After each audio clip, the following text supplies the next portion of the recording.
Tejasvinavadhitamastu ma vidvishavahai.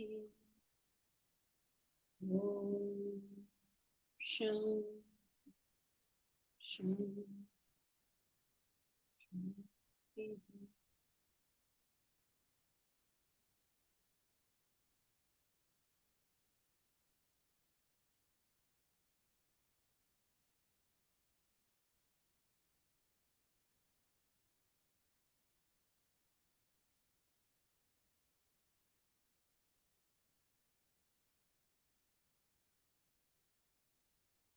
We have been studying about meditation. The first thing that we learned is that the human being has an inner equipment known as the intellect.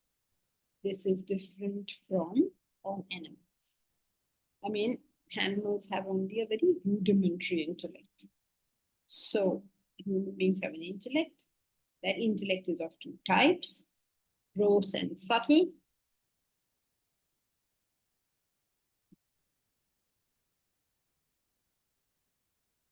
Deep Raj, okay, I see what you're trying to tell me now because so much is coming on this chat. All right, so Deep Raj, is it possible for limited humans to prove the law of karma conclusively? Who are the unlimited humans, Deep Raj? Is it possible for humans to prove the law of karma conclusively? Or is it only inductive logic which points to a probabilistic existence of the law? About 95% or maybe 99% of it you can prove. Like you know exactly why this computer may work, why that fan above your head is working. 99% of everything around you works according to the law of causation. So to that extent, you can prove it. There'll be few things which you cannot prove. They are a very, very small minority. So because they are a very small minority, in terms of understanding that there is a cause, you may not understand perfectly the cause, like you understand that there is, what is this thing called? Global warming. Now, what are all the various factors involved in global warming? We may not fully comprehend, but we have a grasp that there is a cause for this global warming. So I'm talking from that point of view. So if you accept looking at it like that, then 99% of all things you can prove. 1% of things impossible, you just can't prove. All right. So since those cannot be proved, we use the principle of yatha brahmand tatha pinda. Okay, because as is the all of it, so will be the part of it. Okay, so is it probabilistic? Only to that little bit which is left in the end. The rest of it can be conclusively proved. Now you can also argue that you cannot conclusively prove anything. Even science has a question. If you take that stance, then entire science and Vedanta become probabilistic, if you're taking that stance. Okay, but it all depends now on from where are you speaking. So either you accept all of science as probabilistic, in which case so is Vedanta, or you admit that science finds cause and effect in most of the cases, and in few it simply cannot. Like for instance, in at the subatomic level, no causation can be found. Right? It seems it's random. As far as we know, it's random. So now either you put that into probability alone, or you put the whole lot into probability, whatever suits you. Yeah. Right. Yeah, yes. So what were we were discussing about meditation. Meditation involves the mind and intellect. Intellect is of two types, the gross and the subtle. And the mind is a flow of thoughts. Currently, what is our mind like? It's in a chaotic state. The mind of the present generation is in a chaotic state. Present generation means? Every generation. Huh? All of us means all of us. The current. It means all humans at all times. Yeah, exactly. That. Yeah, because otherwise, all the older people are thinking, yes, all these teenagers are a mess. They don't realize that their parents are thinking the same about them. So all humans at all times, mind is in a chaotic state. What does it mean it's in a chaotic state? It means it is not capable of any kind of focus, any type of concentration. Even in a conversation, you're talking about X, the person's mind has gone to Y. That is why you have to actually come to Vedanta to understand a basic thing like flow of thought. Is there a flow of thought? What have we gone along? What line? Because something reminds you of something, which reminds you of something, and by the time you know it, now you'll find in class, unless it's a new person, it doesn't very much happen that you're talking of something, somebody asks a question about something else. Then mostly nowadays people are following the line of thought. We need Vedantic training just for this much. Now is this so big deal? No, the so big deal is not there. You know what is the important thing? This is how it works in every aspect of life. People can trick you by simply changing the topic. They can confuse you by simply going around something. So your work is not going to be done. I've told you repeatedly so many examples about how it's so easy to do that to people. Whenever you ask them an uncomfortable question, they can just slide out. And you don't know they've slid out. If you know they've slid out and you choose to let them, that's up to you. But you don't know it. You ask anyone to write a letter, you'll find no connection between the top and the bottom. You ask somebody to do a project, you will find that so many things have not been thought of. So many things are thought about, so many things are not. It's chaos. It's not like what should I say? An organized, systematic thing. Even if people write accounts, they write some things in terms of units, some things they write total, and then they'll add it all together. Like, okay, suppose you're counting something in terms of number of something. Okay, you say, I want to have, I don't know, 5 chocolates, each costing 100 rupees. Then you should write down 500, no? But chocolate cost 100 rupees. Then car cost, which is distributed among 5 people, 100 rupees. What are you adding? So I don't know how to get this across, how chaotic the whole thing. This is in simple objective things that anyone should be able to do. When it comes to relationships, God help us. If you tell a person, why didn't you make the bed? The person will say, you always think I don't love you, but I'm so dedicated to you. What happened here? Papa, the question was, why didn't you make the bed? All the Khandan history and grandfather did what will come out on that. So the mind is in a chaotic state. In purchases, how many people make rational purchases? Whenever we say rational purchases, people think of it as we are trying to restrict your purchase. You're not restricting it. You buy whatever in the world you want. Who cares? But how rational is that purchase? On what logic, on what reason is it based? Nothing. I like it.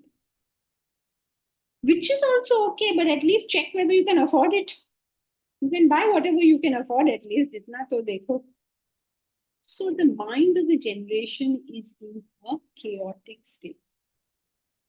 There are some people who are so service-oriented when it comes to some things and so selfish and self-centered when it comes to other things. It's amazing. Absolutely amazing. It's like there is no focus, no big picture comprehension, none of this. So that's why he says the mind of the current world is in a chaotic state. Is that much clear that it's in a chaotic state? At least I hope that's clear. Yes. Yes.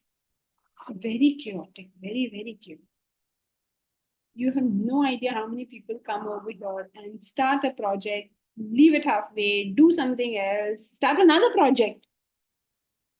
Dedicated people. It's not like they are fooling around. Dedicated people. Dedicated to Vedanta. But mind is in a chaotic state. So, what do we have to do? How do we deal with this mind which is in a chaotic state?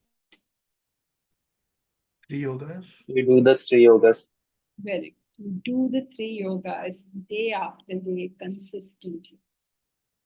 And then suddenly the world starts making sense to us and we start making sense to others, both ways.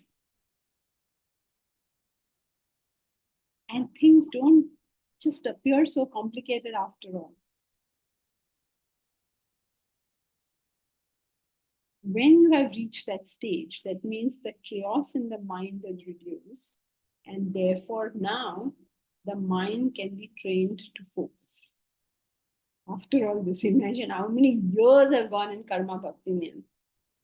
In fact, you will see people who spent decades in it, but they haven't done it. So they just feel. Now, there is a certain amount of research that shows that when you have an intent to do something, you feel the same pleasure as if you have already done it. It's a very interesting phenomenon. You get the same pleasure. Oh, I want to study in the morning, you think. You've never gotten up and studied, but you have the pleasure. Yeah, I have to get up in the morning and study. I have to exercise. I remember I definitely enjoyed this pleasure much of my life, especially during in school and college times, just before exams. I would make such an excellent timetable. You see, I am an organized person. I love organization. So I would make myself a very good timetable before the exams. It was a marvel. It was very good timetable. Only little problem there was with it is that I never ever stuck to it. I never did anything on that timetable. But how delighted I was with that timetable. Made it each time very regularly. Now, this pleasure that we get of having the intent to do something, I intend to give. Just the thought, I intend to be of service, I intend to do some dhanam, gives us the pleasure and the matter stops there. So, this belief that we are, do you remember where we were? We're doing what happens after the mind has calmed down. Okay, so what is it got to do with the pleasure of intentions? You might Because not be doing the 3 there's a yogas. there's a false sense, like Yeah, but there's an what actual pleasure that connection? we get. There's an actual pleasure that we get after doing the 3 yogas, which is the calming of the mind, and then there's this false pleasure which we get when we think about doing the 3 yogas but don't do it. Very good. Excellent. Thank God you're now all getting trained to listen. Very good. So, Thank God at least Deepraj is. yes, now you're coming to the retreat. No, everyone will be trained. I hope you're all coming to the retreat. I don't know what is the current count, but I'm hoping to see you all there. You can't come for a long time, then you come for a short time. Come for a long time. But if for whatever reason you can't, then come for a short time. But please make it once a year at least. Have to do a residential program. Okay, so coming back. So when we have this feeling that I'm going to do it, it gives us the false pleasure of having done. So you could be in Vedanta for 20 years, and I am sorry to tell you, it distresses me a lot to tell you. I know people who've been around for 20 years, 30 years. Nothing. Nothing has gotten through. So this capacity comes out of that daily work on yourself. 90% of the world is not interested in this. 20% of the world is somewhat interested. Of that 20%, 90% do nothing about it. 10% join our WhatsApp group. Of the 10%, of that 20% who join the WhatsApp group, how many are these? 25 people actually arrive to class. You know the size of our WhatsApp group? It's gone into thousands now. 25 people in class. You see the ratio of things? This is normal and natural. This is exactly how it is. Imagine all the English-speaking people in the world, how many of them are interested in this? Of that, how many have taken any action at all? Some people have taken this major action of joining a Vedanta Wisdom WhatsApp group. Look at thousands are like over. I don't know what is the number now. Last time Bharat told me it was some 1,000. What? And of that 1,000, 25 people have arrived at class. Of these 25 people who have arrived at class, now what do you think the ratios will look like? 90% will do nothing afterwards. Of the 20 who do something, 90% will do something nonsensical. Tough, no? A very tough thing. So, unless each one of us make a personal commitment, nothing is going to happen. It's a personal commitment. You look, it's nothing to do with this class. You know, there's this book, Think and Grow Rich. Have you heard of this book, Think and Grow Rich? I think it was Napoleon Hill, right? Think and Grow Rich. Yes, Jankji, Napoleon. Yeah. Okay. Do you know how many copies of this book were sold? Omkar will know things like that. Omkar, you have any idea? I think 8 million. 8 million copies were sold. Something like that, yes. Something like that, yeah. I mean, you know, andaz. Okay, 8 million copies of this book, How to Think and Grow Rich, were sold. I haven't read the book. I'm not pro it or against it. I simply haven't read it. But the point is, of these 8 million you said, right? 8 million who bought the book, how many people do you think read the book? Having read the book, how many made some change in their action? How many did it correctly? And how many of those 8 million have actually thought and grown rich? What do you think those numbers look like? 0.1%. So just think about it. Do you want to be in the same position? If not, you have to make a personal commitment to do this. Really have to. There's no alternative. I mean, even in gym membership, you know how the gym survive? Do you have any idea how gyms survive? They make members in thousands. Their club space, you know, so maybe 10, 20 people can exercise. Do you realize that? Because that is the kind of percentages. And then people wonder, why am I poor? Why am I like this? Why am I like that? So many questions. So unless we take the personal responsibility of doing what? Don't please. The Don't 3 worry. yogas. The 3 yogas. Thank you, Naim. Naim, just the thought of coming to the retreat has made you get all focused. Fantastic. You people, everybody else, please get the same thought as Naim. Naim is coming for the retreat this time. So look how focused he has got just by the thought of coming. Okay, so please, not in this case, of course, let's change it. Okay, let's change it for a bit. Do the 3 yogas. That's where your focus has to be on. I can't do the 3 yogas. Okay, then come to the retreat and get into the habit of doing it, because there on a daily basis we will be doing it.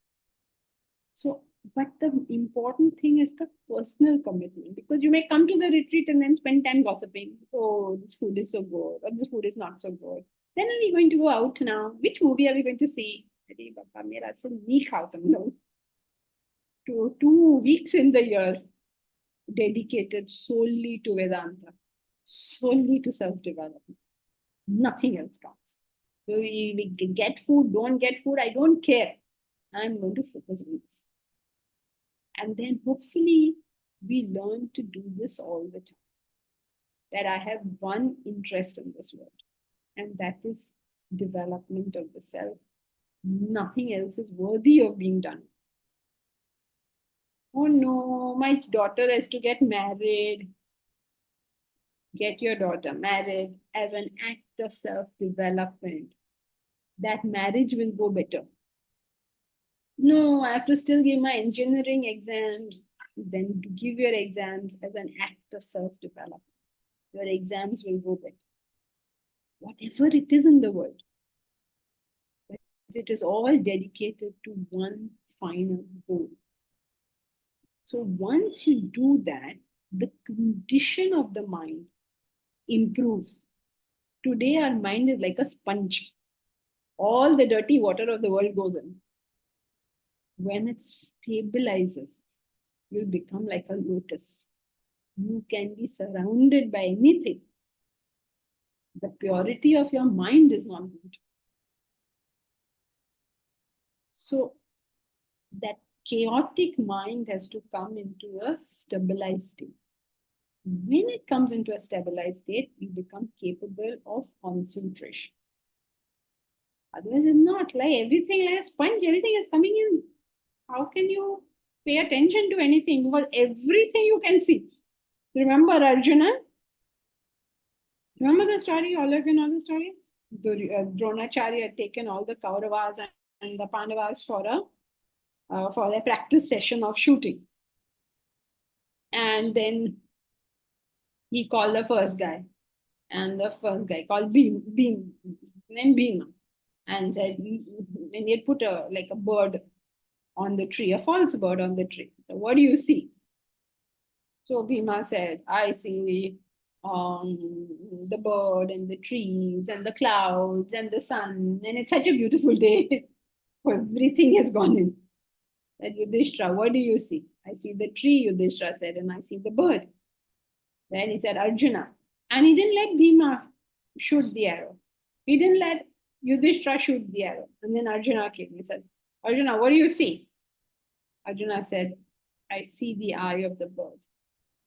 He can't see anything else. Nothing else goes, and that's why he heard the Bhagavad Gita. Please, he only heard it. He did not understand a word. So just imagine what degree of concentration before you can hear it. You just heard it. What can you see?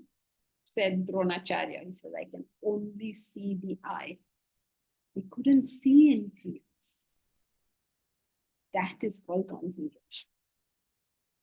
Otherwise, even if you come to class, you say, oh, what a nice sari you're wearing. Where do you get these saris? Oh, when I was younger, I started teaching when I was like 23 years old. So probably premature, but anyway, I was 23 years old and I also looked very 23. You're going to teach me? So young? I mean, never mind young or old, let us read what the book is saying. So every time the focus is on something else, you can see so much. Why can you see so much? Because you're not concentrating. Because you're not concentrating. The mind is Mind- chaotic. Why can you see so much? No focus. That no focus is just the opposite, right? So why? No, not following 3 yogats. Mind is disturbed. All right, you've gone to pause. Why can you see so much? Because the mind is like a sponge. It's porous. It's taking everything in, which it ought not to be taking. There is no barricading by the intellect. There's no blinkers at all.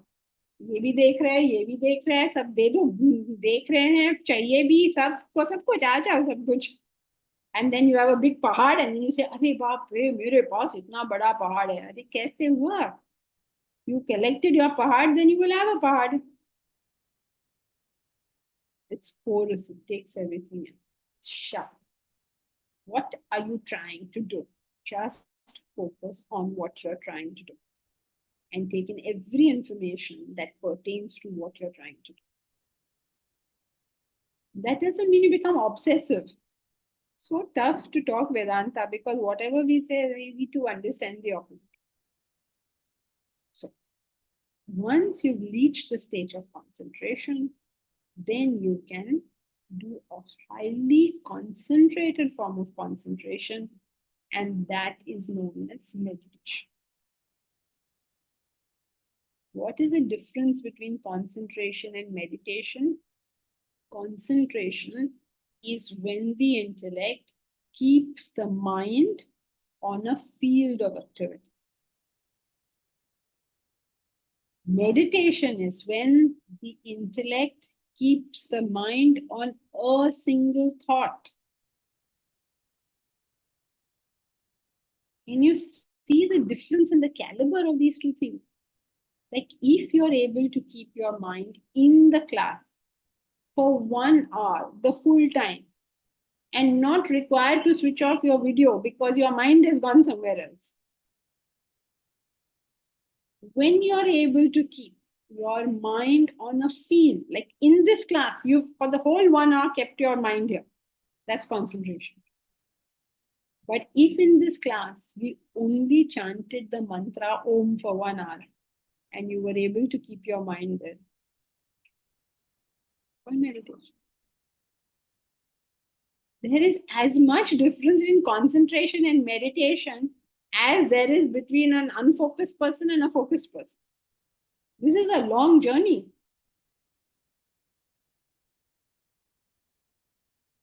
And yet, people say, I'm doing meditation to learn concentration. Yeah. What is that supposed to mean? How is that even possible? What do these terms mean? You're going to learn to shoot on the bullseye so that you learn to shoot on the board. Not clear. That's not clear. So, when the mind becomes capable of concentration and practices it for many years on end, one day, hopefully, it will reach the stage of being able to concentrate on a single thought. So now you see why both the mind and intellect are involved in meditation. There is the flow of thought, which is the mind, and there is the intellect awareing it, which is the intellect. Okay, so both mind and intellect are involved. Right? So far, so good. Then let us go to the next paragraph.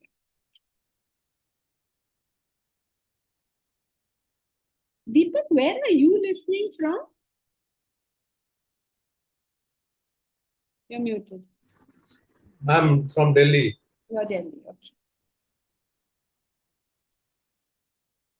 All right, so who's going to read it? Deepak, will you read it?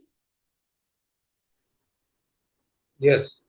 Meditation is the art of maintaining the mind in focus upon a chosen thought to the exclusion of all other thought. In the process of meditation, the chant is gradually brought to mental whisper to finally end in silence. The intellect remains aware of the entire proceeding until the moment of silence is reached. The silence is cessation of thought flow, which indicates extinction of the mind. The intellect, which has been observing the chant, also ceases as there is nothing for it to observe. What remains is pure silence, pure awareness, pure consciousness, the absolute reality, Brahman. It says that in meditation is the art of maintaining the mind in focus upon a single thought, so that there is no other thought like a japa or a mantra. And in the process of meditation, the chant is also gradually we drop it. Finally end in silence. Then the intellect remains aware of the entire proceeding until the moment of silence is reached. Silence means it is a cessation of thought, which indicates extinction of the mind. As a result, the intellect which has been observing the chant also ceases, and there is nothing for it to observe, only our uh, pure silence, pure awareness, pure consciousness, the absolute reality, Brahman, that is our own self. Remains. You have to add the word remains. Only that remains. Only the self remains. Because mind and intellect is gone, right? Right, very good. So what has happened? Mind is chanted. Intellect has awareness. What is intellect? Remember, because if it doesn't make sense to you, just go back to definition. What is intellect? That which discriminates. Very good. That which discriminates. For discrimination, you require, what is the primary characteristic required for discrimination? Discrimination can only happen if Two things are there. Less thought, less thoughts. no. Very good, Milind. When there are two things. There can be no discrimination unless there are two things. Right? Unless there's duality, there's no discrimination. If there's only tall, there is no short, then there's no discrimination.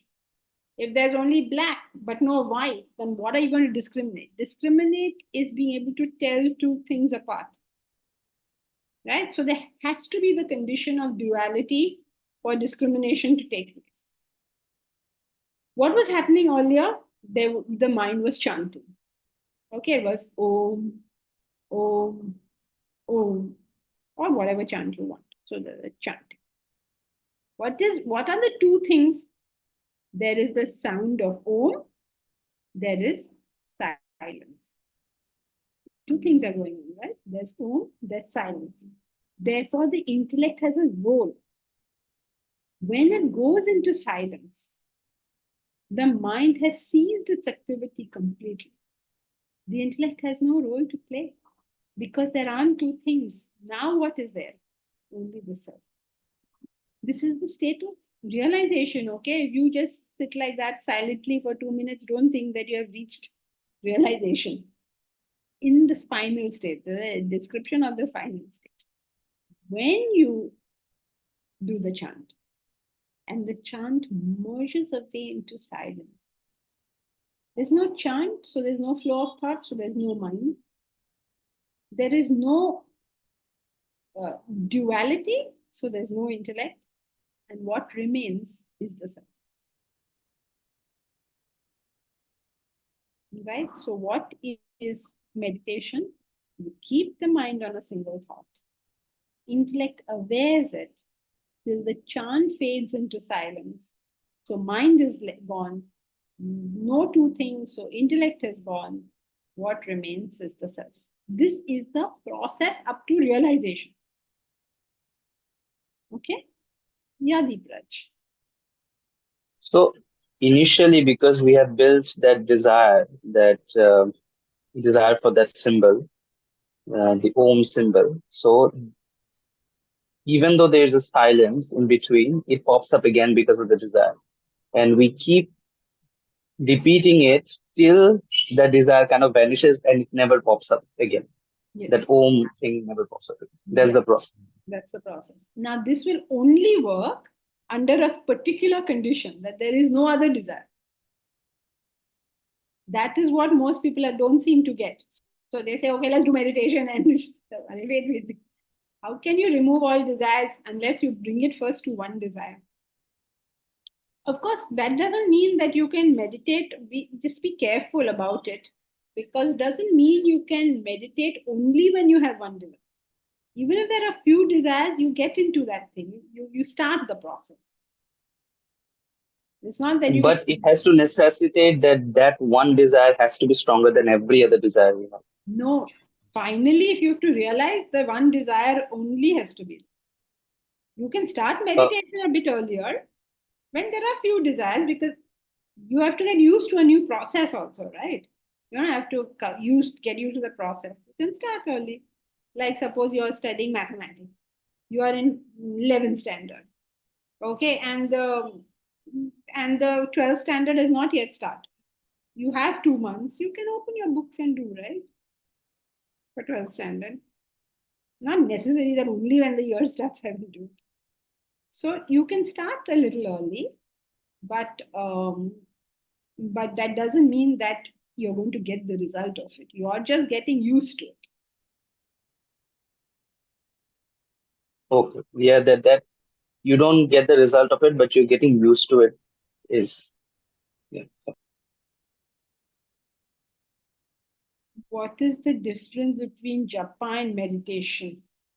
Momita, japa and meditation is the whole thing. Japa is the primary practice. First, you start doing japa. You turn the beads, you start doing all this is your preliminary practice. Because how are you?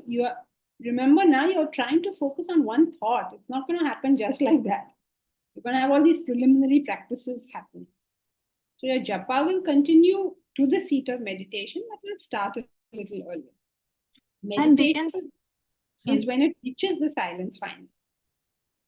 And we can start japa even though, even if our mind is not in a very, no. So, What so happens if you do it prematurely is just look around at people who do it, then you will know. If the mind is not mature and you do japa, you will take off on a tangent of your own. so when can we start? Or when, I mean, The only answer to that is when you are ready. Now, how am I going to be ready? How do I know I'm ready? When you're ready, you will know. But so many people know and they're not ready. That's also true. Ya pashyati, sa pashyati. We always go back to the same thing.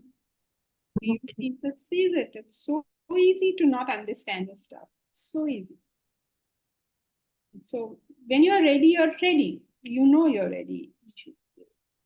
It is like you become meditative. It is not that, it's not like somebody decides, okay, today I'm going to sit down and meditate. You become meditative. Your whole persona is like, to you, being in silence is the most natural. To be alone, to be in silence is natural. Even during a conversation, there is silence in your heart. During a conversation, now there's no silence in our heart. 90% of the time, when we are having a conversation, our whole attention is on. Responding.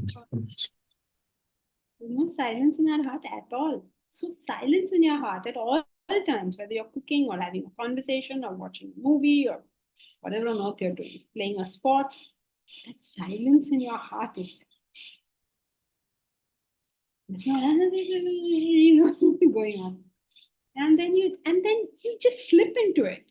It's like at a physical level that happens with non-veg food. It's a very interesting thing that as you sort of grow, your inclination towards non-veg food just sort of, somebody else may tell you that, oh, I don't see you eating chicken nowadays or eating something nowadays. And you say, oh, is it? I haven't been eating. It's just like these things sort of drop off more than you trying to drop something.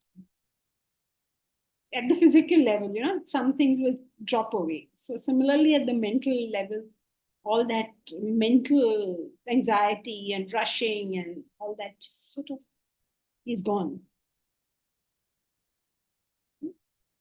okay. Thank you. Omkar? Japa as part of Bhakti Yoga, is it different than the japa that you just said we should get into? No, same thing. So how does one do Bhakti then? I mean, japa seems to be a very...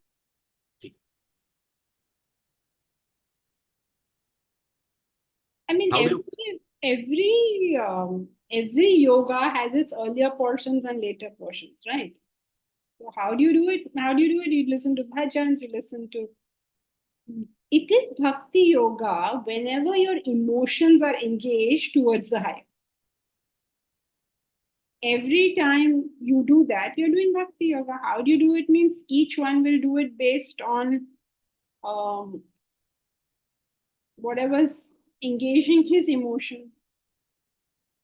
It's like asking, how do you be a husband? Now, each one will be a husband, based on his emotion. How can you answer that generally? It's an emotional thing, right? So some people will be a husband by ignoring their wives. Some people will be a husband by being a helicopter husband. Baba, chodo mujhe. I mean, each one will do their own sort of story based on their level of development. So even in the yogas, the same thing happens.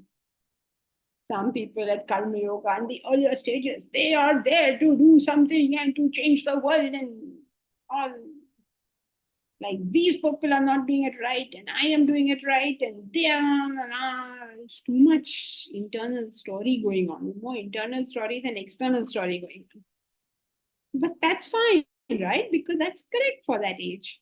I mean, for that mental age. And then you grow up and then you do your own stuff without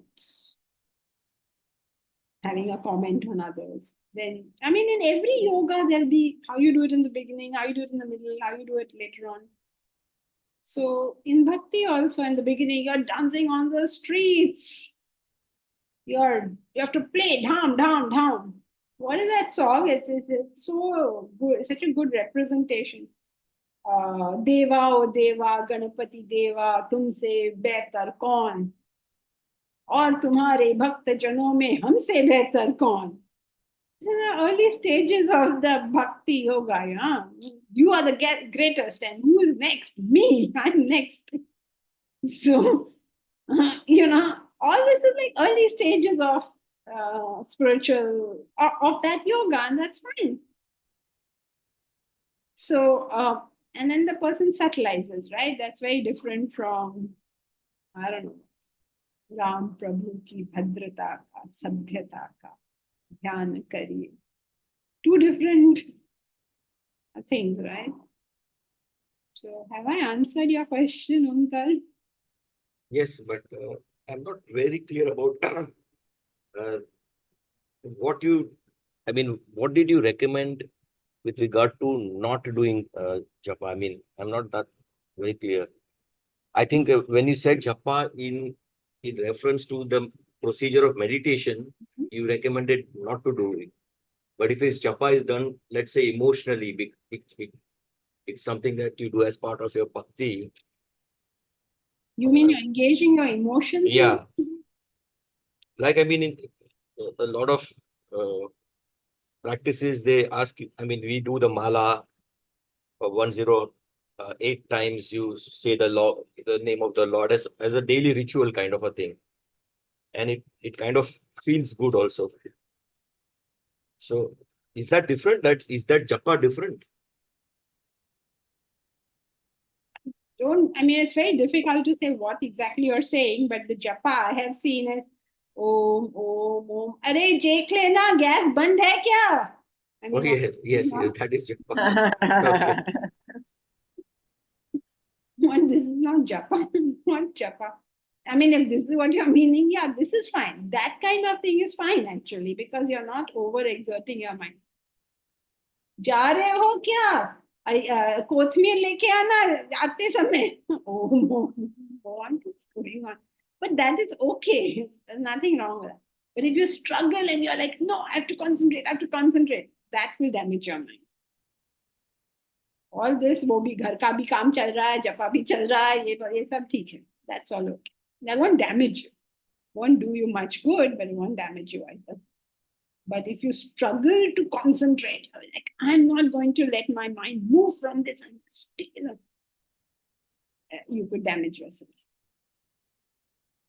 So there is no recommendation in this class. I'm sorry if I've given anyone a feeling that we're recommending meditation or not recommending, because we're doing neither. All we are doing is saying this happens at this stage. Now, where is anybody who knows? Suppose there's a person on the verge of realization, how can you tell him don't meditate? Of course, he must meditate. So each person has to decide for themselves whether some practice is appropriate for them at that stage of development. So it's not recommended. Yes, got it. Thank you. Deepak Banerjee. Will the retreat be on Advaita Vedanta? We don't do anything else, Deepak. Only Advaita Vedanta. In fact, it is in the original textbook of Advaita Vedanta. It is on the Keno Upanishad. You're at Delhi, no? Yeah, so please come and join us. Deep Raj, the imagery of sages being angry when their dhyana gets disrupted, what does that represent? That represents how important they find what they're doing. Like people in this class, a lot of the time do not put on their video. You know what is the reason they say they don't put on their video? Multitasking. Yeah, because Bandwidth. they say, suppose bandwidth is of course one. That's when Mahesh will make us switch it all off. But for many people, the video is not put on. कि कोई आके मुझसे बोलेगा कुछ. I don't want to disturb the class. Right? Now, suppose this person was talking to Modi. Would they say that? I don't want someone to come and disturb. If someone comes and talks to you while you're having a conversation with Modi, you'll say, just keep quiet. So their anger is showing how important they're finding the task. We don't find this task important. We don't put it as priority number one. We put it as अच्छा ये भी चल रहा है वो भी चल रहा है सब कुछ चल रहा है ये भी करेंगे वो भी करेंगे थोड़ा आइसक्रीम भी खाएंगे क्लास में. I mean, it could really be happening. Somebody's having their breakfast while they hear this class. So that shows how important you find it. Janki ji, somebody gets a sleep nap also. Yes. Nap. Good time for a small nap. Okay, that is good. At least we've done them some service. At least we gave them good sleep. So, thing is, the anger and disturbance is proportional to how important you're feeling what you're doing is. So that's what it means. That these are important things. You can't just say acha ye wo and all. In the West, so they will hold hands. They're sitting and listening. They're holding hands. They're doing their own kuchiku also. What kind of? How do you hold a class like this? How do you? But I mean, I don't blame them because they don't know. Indians know. That's why their videos are off. A Westerner doesn't fake anything. Indians fake things. So, what is the imagery? The belief of the importance of what you're doing. That's why you start every class with Shanti, Shanti, Shanti. You know why we say Shanti? Shanti, we are saying. Why are we saying Shanti? We're telling the heavens, keep quiet, I'm doing something important. Saying Shanti means telling our environment, keep quiet, I'm doing something important, don't disturb me now. And then very soft Shanti to my own mind, keep quiet, I'm doing something important, don't disturb me now. So if you disturb me, I'm going to get very angry with you. Okay. Thank you. Janki, one question regarding this. If anger is I knew it, Omkar. I knew it. okay, you can tell me my question. No, please, you ask your question. If anger is a disruption, There, everybody in this class says, "Oh, so now I know why I'm getting angry, and everybody around me is all wrong." Yes, go ahead. if anger is the disruption of your desire, the angrier you are, the more your desire about that thing, let's say, how then would that person who's, let's say, almost a Brahma Rishi be angry? Because the absence of desire is that state, right? Omkar, don't fall for such a simple one. Let's see if anyone else can answer it. Chalo, can you answer Omkar's question? How can Brahma Rishi get so angry? Because he's Brahma Rishi because of absence of desire. So how is he getting angry? He has a desire for realization. Very good. Omkar, how can you not get that? He has very few desires, but if you interrupt the desires which he does have, obviously he'll get angry. It's the same law. Whether you have one desire or 50,000. You have Oh, so 50,000. Brahma Rishis are not yet realized, is it? Rishi, no? He's a Rishi.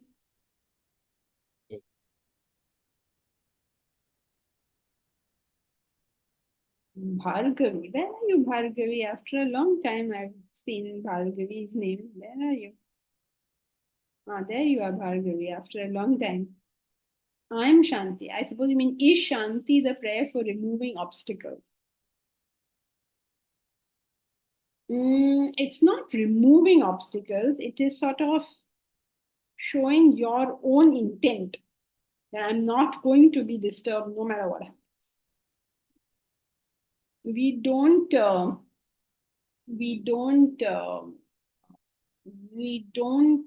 what should I say? We don't pray as a beggary for removal of obstacles. We are in a commanding position, saying, I'm doing something important, so don't disturb me, oh thunder and lightning. I'm doing something important, don't disturb me, all you people and everything around. I'm doing something important, oh mind, don't disturb me now. Temporarily, you're asking for to be kept away from all this.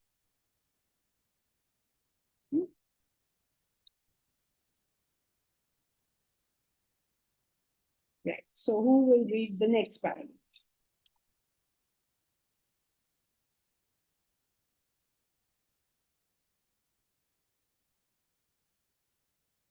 I'll read. Please, 1 second, you have a question. We should have a session on Vedic civilization, the way it is represented in our Chitta. I think you mean we should have a session on symbolism. Yes, we can do that. Yes, go ahead, read. Meditation is a scientific technique to exhaust your thoughts and expose the supreme self within. The intellect plays an all-important role in it, maintaining its control on the mind during the entire procedure. Meditation, therefore, is not a mere mechanical repetition of a mantra. The human mind has a tendency to be drawn to a particular object or being, tangible or intangible, even towards a deity, and its thoughts start to flow in that direction. If the intellect does not exercise its control over the mind, the thought flow continues. The mind has its way. It can cherish the thought of the object continuously for a period of time, as young lovers do. This is mere emotional indulgence, mental infatuation. When the mind runs in the direction of its desired object without the awareness of the intellect, whereas meditation requires a disciplined effort by the practitioner. The intellect needs to be alert to keep the mind's focus on the chant, prevent it from slipping into any other thought. Such programmed, disciplined concentration on the chosen mantra is meditation. So, meditation is a science, and the intellect makes sure that the mind does not stray from the chant itself towards the deity or any other thing that it finds emotionally attractive. So only such a disciplined concentration on the mantra is meditation. This is the next point, Bobita. The first time he told us that the mind should stay on one thought. Now, this paragraph is not repeating that point, it's making another point. Which is the point it is making now?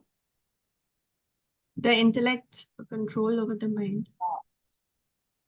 By the mind staying on the thought, you will get into mental indulgence.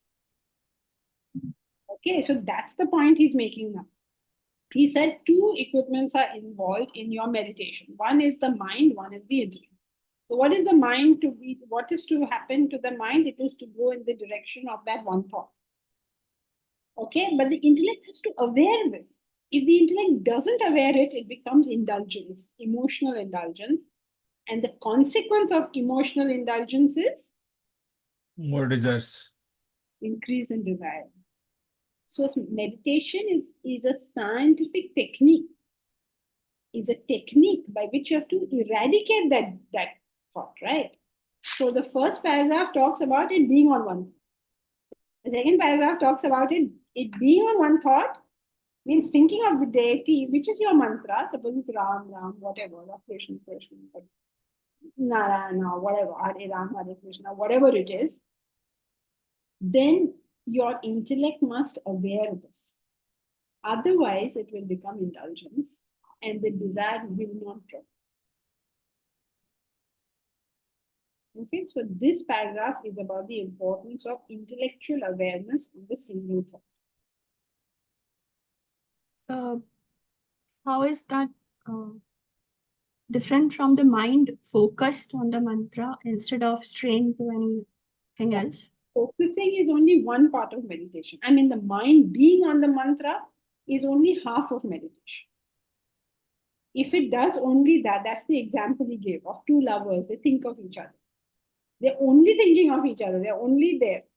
But that still does not become concentration, much less meditation, unless the intellect awares. But the mind and intellect, I mean, that's a conceptual distinction. Correct? So how do we know whether the intellect is focusing on the mantra or the mind is focusing? No, the mind has to chant the mantra. That's what it's doing.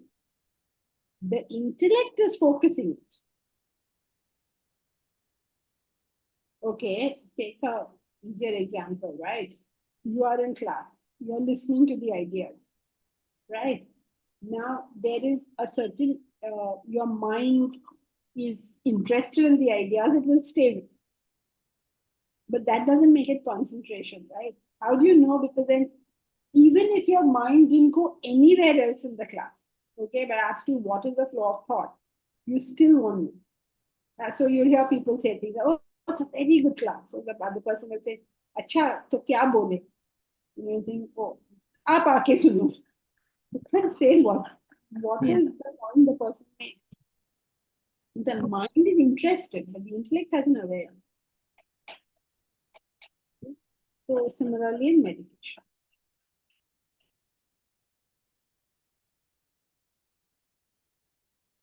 Right, so I hope everybody is clear about this extremely important point about meditation. Many people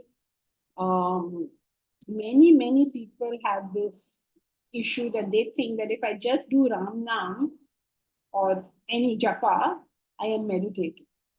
It's not. That is simply, suppose you say Ram, Ram, Ram, like that. And you are thinking of Ram also. It's not that you're not thinking of it, not that your mind is gone.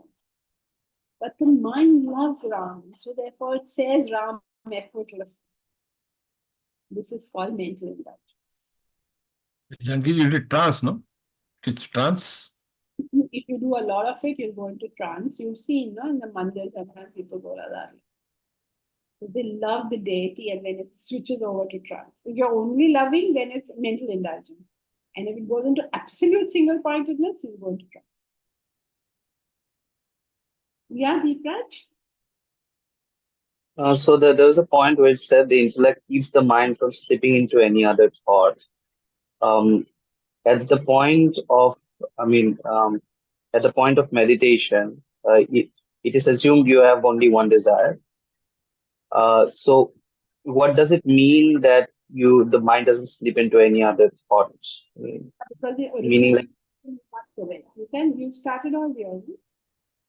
So you're practicing when you're practicing. But when you really come to one thought, that's when the real danger is. Because now you can get into indulgence or trance. okay. So it's like before there is just one thought. That then the intellect keeps it on that.